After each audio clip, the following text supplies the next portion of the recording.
The US military attack against Venezuela that led to the abduction of President Maduro, a National Assembly member and first combatant, Celia Flores, on the 3rd of January 2026, has not only created a thoroughly unprecedented situation, it did not lead to regime change, but also to some confusion among international supporters of the Bolivarian revolution. Though the Bolivarian state is intact and the forces that support it are united, the threat of military attack and further decapitation, that is to say, assassination of the Chavista leadership, is omnipresent, regularly repeated, and explicit. The imperialist military siege is asphyxiatingly present, and the overwhelming structure of US hybrid warfare against Venezuela remains intact, continuing to suffocate the country's economic recovery and undermine its sovereignty. Washington is exerting oppressive pressure over Venezuela's oil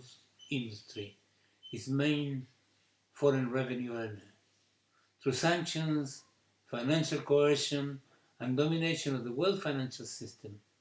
This despite the US normalization of relations with Venezuela and the Trump administration's recognition of Delcy Rodriguez's government.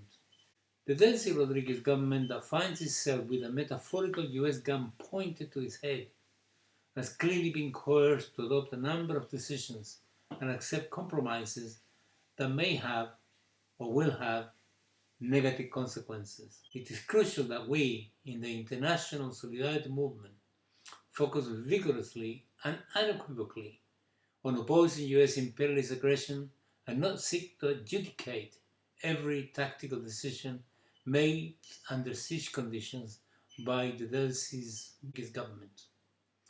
This is especially important since the US is simultaneously waging disinformation campaigns against the Chavista leadership, the Cuban Revolution, and all progressive forces in Latin America. This takes us to our responsibilities. All this means that any discussion of the bad consequences of coerced decisions should be understood within the context of relentless US aggression, destabilization efforts, and military threats. Furthermore, support for Bolivarian Venezuela against US imperialist aggression does not require agreement with every decision taken under conditions of coercion. This includes the decision to deport Alex Saab. In this regard, we must be aware that a long-standing objective of US imperialism has been to fracture the unity of the Chavista leadership, the military, and its popular base. Despite all that has happened and the immense pressure, the unity of Chavismo, the government, the military, and the popular base has held. Therefore, attempts to counterpose solidarity with the popular base against solidarity with the leadership, no matter how well-intentioned, objectively aid and strengthen imperialist aims. The political choices made by the Chavista leadership must be resolved in Venezuela.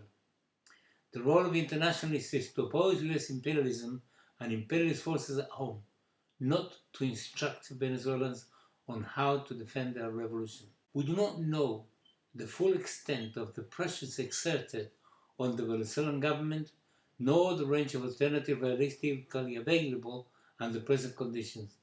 The Venezuelan leadership operates under severe geopolitical constraints. The US openly threatens Libya or Iran-style retaliations. Another major military escalation remains entirely possible. Compared to the height of the pink tide period, the regional relation of forces have substantially deteriorated, and Venezuela today lacks strong regional allies, while in the context of the intensified aggressiveness of US foreign policy, international law offers little meaningful restraint on US power. Given the massive military asymmetry between the two countries, the consequences of direct military confrontation will be catastrophic for Venezuela, potentially including the destruction of vital infrastructure and long-term devastation of the oil industry upon which the country heavily depends. If the US succeeds in placing the extreme right-wing opposition in power, the likely result will be devastating political repression directed against Chavismo and the most vulnerable sections of society. While continuing to rely upon the Chavista base, the government also recognizes the necessity of building a broader patriotic bloc capable of resisting imperialist pressure more effectively. Even amid forced compromises, the central achievements of the Bolivarian process remain significant. Preservation of the revolutionary leadership, survival against destabilization efforts, and avoidance of a full-scale invasion. Years of sanctions and economic warfare severely degraded Venezuela's oil infrastructure, restoring productive capacity, reestablishing trade, and attractive investment have therefore become vital imperatives.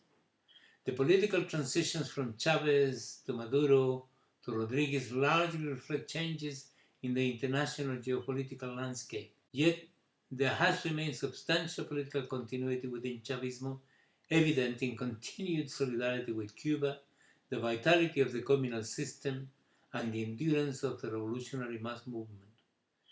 Venezuela's solidarity with Cuba, despite U.S. restrictions on oil shipments, has led to the setting up in Venezuela of the national campaign Love is Paid with Love, aimed at collecting medicines, health input, medical equipment, and all donations to purchase solar panels to be installed in hospitals, schools, and laboratories, and non-perishable foodstuffs. Several shipments of these items have been sent to Cuba already. In conclusion, under conditions of economic warfare, military threat, diplomatic isolation, and perpetual destabilization efforts, Venezuela's contradictions cannot be analyzed abstractly or outside the realities of imperialist power. The primary task of solidarity movement within the imperial centers remains what it's always been, opposing the aggression of our own ruling class. All support in solidarity with the Bolivarian Revolution.